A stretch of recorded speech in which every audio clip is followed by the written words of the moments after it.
નમસ્કાર. બે બેનું એસટી બસમાં ચડ્યા તો જગ્યા એક જ હતી, તો જગ્યા ઉપર બેસવા માટે ઝઘડો થઈ ગયો, ધડાધડી બાજી પડ્યા. એમાં કંડક્ટર આગળથી ટિકિટ કાપતા કાપતા એનું ધ્યાન ગયું. ઈ કંડક્ટર આવ્યો.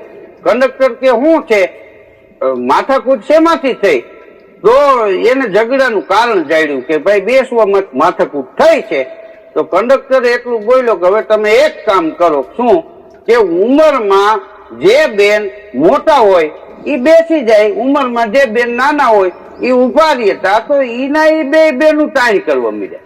ના ના બેન તમે બેસી જાઓ. તો કે ના ના તમે બેસી જાઓ, હું તમારાથી નાની છું. ઉંમર મોટી દેખાડવી બૈરાઓ અને કૂપનમાં જ નામ નીકળી જાય ત્યાં સુધી ગમતું નથી.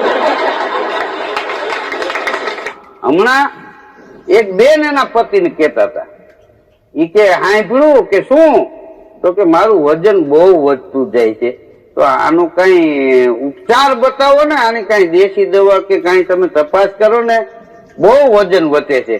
તો કે એનો પતિ કે વજન ઈ ખાલી શબ્દ નથી, તો કે ઈ આખું વાક્ય છે, એને તું સમજતી નથી. કેમ? તો કે વ એટલે વધારે, જ એટલે જમવું, ન એટલે નહીં, વધારે જમવું નહીં. આ એનો ઈલાજ છે. હવે એ તો તું સમજતી નથી. નાસ્તામાં એ કે અમે બપોરે નો જમીએ એટલું ખાઈ જશું. હા, પછી વજન વધે જ, આમાં વજન ઘટે નહીં. હા, એક વિદ્યાર્થીએ બીજા વિદ્યાર્થીને પૂછ્યું, એ કે તું ભણસ, હું ભણું છું, અહીંયા ઘણા વિદ્યાર્થીઓ છે, તો મારે તને એક પ્રશ્ન પૂછવો છે. કે બોલ ને મોટા. તો કે તું અહીંયા ભણવા આવસ તો તારા ભણતર ઉપર તારા બાપુજીને વિશ્વાસ કેટલો? તો ઓલો કે પરીક્ષાનું રિઝલ્ટ ન આવે ત્યાં સુધી મારા બાપુજી જૂના ચોપડા વેચવા દેતા નથી. રિઝલ્ટ આવી જાય હું બતાવું તો કે મારા સાહેબ ને ફોન કરે, નહીં આ બરોબર જ છે ને 80%, ત્યાં પછી ચોપડા વેચવા દે. હવે એનું કેટલું ભણતર છે. જ્યોતિષીએ એક ભાઈ ને કીધું કે ભાઈ કે તમારા મકાન નીચે પુષ્કળ ધન છે, પણ તમને કામ નહીં આવે. ઓલો કે મારા હાચા 100% હાચા તમે. કેમ? તો કે મારા મકાન નીચે ઈ કે બેંક ની એટીએમ બે છે, તો મારે શું કામ ને? હા, એક ભાઈ તો ધોમ દારૂ પીને અને સ્ટુડિયોમાં ગયો. ઈ કે મારે પાસપોર્ટ ટાઈપ ફોટા પડાવવા છે. ઓલો કે પાસપોર્ટ ટાઈપ ફોટા તો તમારે વિદેશ જાવ? ના રે ના ભાઈ, કે આપણે કલકત્તા નથી ગયા, એમાં વિદેશ ક્યાંથી જાય? તો પાસપોર્ટ ટાઈપ ફોટા શેના માટે? તો કે મારે ડ્રાઇવિંગ લાયસન્સ કઢાવવું છે, 2 વ્હીલ ને 4 વ્હીલ નું. પણ એ કે યાર તમારે લાયસન્સ પેલી વાર કઈ કહ્યું કે ના પેલી વાર જ કઢવું, એમાં ફોટાની જરૂર છે. તો કે તમારે લાયસન્સ કઢાવવું હોય તો આવી રીતે ધૂમ પી ન હોય, એના માટે જ પીછું છે મેં. કેમ? ઈ કે ગમે ત્યારે મને કોઈ પોલીસ રોકે ને મારું લાયસન્સ જોવે ને મારા મોટા સામું જોવે એટલે એને નક્કી થઈ જાય કે આનો ચહેરો પહેલેથી આવો જ છે. રોડ ઉપર એક ભાઈ નીકળો ને તે ધોમ પી ગયેલો, તે જે વાહન નીકળે ને આમાં આમ કરે, આ સાઈડમાં નીકળે એને આમાં આમ કરે, પણ ફૂટપાડી ઉપર ઉપે. એમાં જમાદાર નીકળ્યા પોલીસ વાનમાં, તો ભૂલમાં એને આમ થઈ ગયું, તો બ્રેક મારી. શું છે કે બસ સ્ટેન્ડ સુધી લેતા જાવ ને, લઈ લ્યો કે આને આમાં.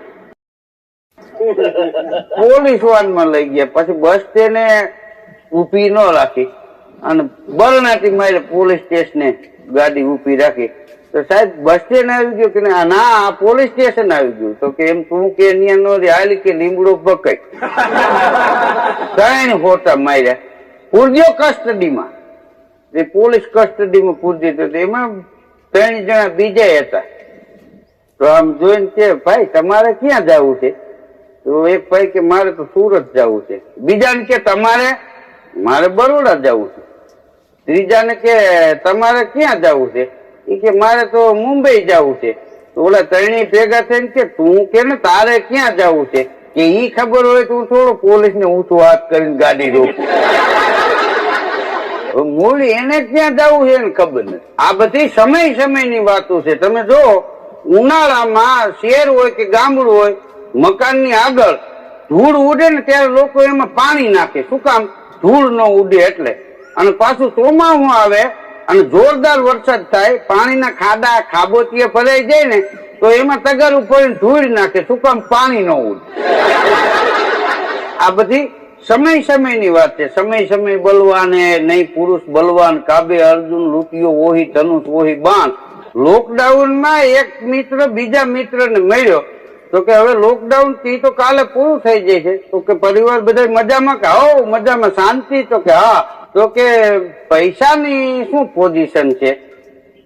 તો ઓલો કે પૈસા તો હાથનો મેલ છે, પણ 3 મહિનાથી એ કે હાબુથી ધોવે ને સેનેટાઈઝર થી ધોવે ને તે હાથ એવા ચોખ્ખા ચણે છે કે રાતી ભાઈ મોટા ગોઈતી જ ન જડે. બોલ,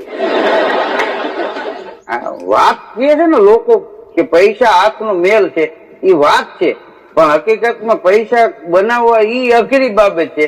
એક કારખાનાના માલિકને કોઈએ પૂછ્યું કે તમારા કારખાનામાં કેટલા માણસો છે? કે 60 માણસો છે. 60 માણસો કામ કરે છે?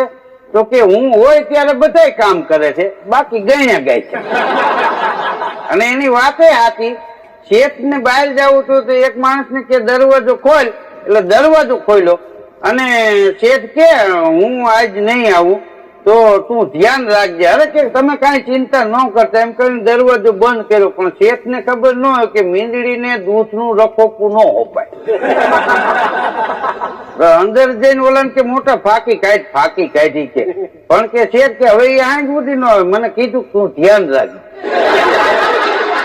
અને મોટા ઈ કે આ આપણે કેટલી મહેનત કરી એટલે શેઠ લાલ પીરા ફરે છે કે 4 વ્હીલ ગાડીઓ નાન છે ને આપણે હજી સાયકલ પંચર હાંચવાના થીગડા ભેગા નહીં કે પંપ ને આટા મારી છે. આ આપણી મહેનત. હવે હકીકતમાં તારી મહેનત નથી તો તારી ને 4 વ્હીલ ન હોય. કારખાનામાં એવું થાય છે, કંપનીમાં એવું થાય, એટલું નહીં પણ ગામડે ઘણા મોટો ખેડૂત હોય હાથી રાખે, તો એ હાથી ઘરતણી આંટો મારવા જાય તો એ જ કામ કરે, બાકી તો બેઠો હોય નીણ પૂરો કરીને બંધારને ટેકે. અને એ વાડીનો માલિક આવે ને તો કોદારી લઈને મને ઢોખરી ખોદે. માલિક આટો મારી વહી જાય તો કોદારી એક ફેર ને પડી રહી. ચોમાહાના 3 મહિના માથે વહી ગયા. એ ઘરધણી પાછો આટો મારવા આવ્યો તો હાથી ને બોલે બેટા અહીંયા આવ્યો કે શું? એ કે ભાઈ કામ ન કર પાણી ઓલું હું તે દી આવ્યો તે દી 3 કાક રોખડી માટે કર્યા ની કોદાળી કાટ મારી ગઈ. એને ધોઈને ઓયડીમાં મૂકી દે, અમને ખબર તમે કેટલા કામ કરો છો. આ બધું રહેવા દે. જે માણસને મહેનત કરવી હોય તો એવી રીતે કરવી જોઈએ કે પોતાની જ વાડી છે કે પોતાનું કારખાનું છે તો ઈ દુખી ન થાય, એનો પરિવાર કોઈ દી દુખી ન થાય. શું કામ? કે એને હકનું ખાવું. બાકી 3 પેટી હરિયા તાણતા હોય. અમારે કોઈ દી હરખું ન આવ્યું કીધું તમારે ન આવે. હા, તમે જેના નોકરી કરતા હોય ઈ શેઠ ને ભૂખ ભેગા કરવા ઉભા થાવ તો તમારા છોકરા હાઈટમ કરે એવું માનો તમે. ટિમ્બરના કેપ્ટન ની નોકરીના ઇન્ટરવ્યુમાં એક યુવાન ગયો. સાહેબે એને પૂછ્યું, ઈ કે કદાચ તમે હાલો આમાં સિલેક્ટ થઈ જાઓ અને તમે વાણ લઈને જાતા હોય અને બરોબર મધદરિયે વાણ પૂગે અને દરિયો તોફાને ચડે, હુડુડુડુ કરતા ખોરડા જેવા મોજા ઉછળે, દરિયો તોફાને ચડે તો તું શું કહે? તો ઓલો યુવાન કે તમારી પાસે તોફાન હોય તો અમારી પાસે લંગર ન હોય, નાખી દે. સાહેબ કે હવે ઘેરે જાય.